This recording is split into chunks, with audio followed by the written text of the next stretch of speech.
Dan Kiai Miftah saat itu sudah bilang, sebelumnya sudah bilang, kalau saya tetap Islam lagi, saya punya hak veto untuk menolak Kiai Said sebagai calon ketua PBNU berikutnya. Dan itu pernah saya lakukan waktu saya jadi Rois Suriah di Jawa Timur. Saya pernah menolak menggunakan hak veto itu terhadap salah satu calon. Karena tradisi NU, Bapak-Bapak dan Ibu sekalian, itu biasanya setelah terpilih Rois Am, begitu mau pemilihan ketua Tanfiziah, itu ditanyakan, apakah ada keberatan atau tidak dari Rois Am. Nah, momen itu, kata Nusron Wahid, saya khawatir akan digunakan oleh Kiai Miftah untuk menolak Kiai Said. Kata Nusron, saya dalam kali ini saya berbeda pilihan dengan Kiai Said, tapi saya tidak rela Kiai Said dipermalukan di forum muktamar ini ketika ditolak oleh Rois Am terpilih. Beliau itu juga ikhlas memimpin NU, tidak perlu pencitraan apa, itu saat detik-detik beliau kalah di muktamar. Ini jarang saya ceritakan, Bang Fahri. Saya dengan Cak Mas Duki, dengan Prof Mas Kuri, Prof Nuh, Asroniam itu pimpinan sidang di Muktamar NU kemarin. Nah, di saat sedang sidang Ahwa saat itu di Unila ya, di gedung Unila saat itu, saya dipanggil Nusron Wahid. Nusron mengatakan begini, Prof, saya tidak tahu sedekat apa Anda dengan Kiai Said. Saya bilang saya dekat, kenapa memangnya? Tolong sampaikan. Saat ini sedang sidang Ahwa, kemungkinan besar Rois Am Kiai Miftah lagi. Dan Kiai Miftah saat itu sudah bilang, sebelumnya sudah bilang, kalau saya tetap Rois Am lagi, saya punya hak veto untuk menolak Kiai Said sebagai calon ketua PBNU berikutnya. Dan itu pernah saya lakukan waktu saya jadi Rois Suriah di Jawa Timur. Saya pernah menolak menggunakan hak veto itu terhadap salah satu calon. Karena tradisi NU, Bapak-Bapak dan Ibu sekalian, itu biasanya setelah terpilih Rois Am, begitu mau pemilihan ketua Tanfiziah, itu ditanyakan, apakah ada keberatan atau tidak dari Rois Am. Nah, momen itu, kata Nusron Wahid, saya khawatir akan digunakan oleh Kiai Miftah untuk menolak Kiai Said. Kata Nusron, saya dalam kali ini saya berbeda pilihan dengan Kiai Said, tapi saya tidak rela Kiai Said dipermalukan di forum muktamar ini ketika ditolak oleh Rois Am terpilih. Jadi gimana? Ya karena itu tolong Prof Nadir, saya tadi sampaikan kepada Kiai Said bahwa lebih baik panjenengan mundur saja dari pemilihan. Konsekuensinya saya akan perjuangkan kepada Rois Am agar diumumkan. Begitu menolak, Rois Am akan mengatakan saya menolak, tapi saya akan minta Kiai Said sebagai wakil Rois Am. Nah, kata Nusron, gimana? Ya, saya bilang ya saya ya siapa yang mau yang ikhlas beliau dipermalukan di forum. Kata-kata Nusron, ya ilmu beliau sangat tinggi, kita respect dengan beliau, kontribusi beliau dalam 10 tahun. Kita jaga jangan sampai terjadi peristiwa itu malam-malam itu. Kemudian saya ke depan, jadi duduk posisi saya di sini, Helmi Faisal, terus Kiai Said. Saya itu enggak tega, enggak berani ngomong. Saya langsung bisik ke Helmi Faisal, tolong bisik kepada Buya, saya bilang, lebih baik mundur saja, tidak usah maju. Saya bilang. Kenapa? Karena hitung-hitungannya ini bakal kalah dan malah beliau akan dipermalukan nanti. Saya ceritakan. Helmi Faisal bisik kepada Kiai Said. Kemudian Helmi Faisal itu bilang, Kiai Said menggeleng dan mengatakan, ini bukan tentang saya.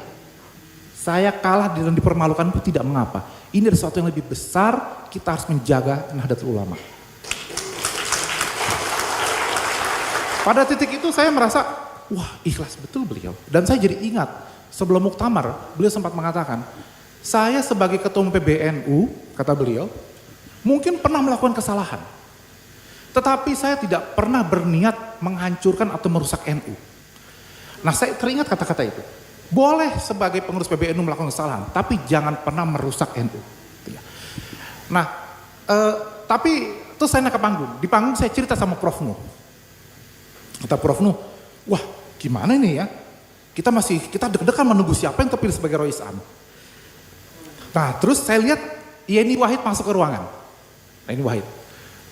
Terus kata Prof Nuh, coba ngomong sama Yeni Wahid. Mungkin Ning Yeni bisa membujuk Kiai Said.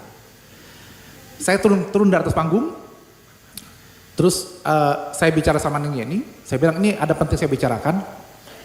Kanan kiri orang masih mengkerubungi Ningyeni gitu. Terus Ningyeni bisik ke saya, Gus kita ngomong bahasa Inggris aja. Gitu. Jadi biar yang lain nggak paham gitu. Jadi Ningyeni merasa orang-orang NU pada nggak paham nih bahasa Inggris. Gitu.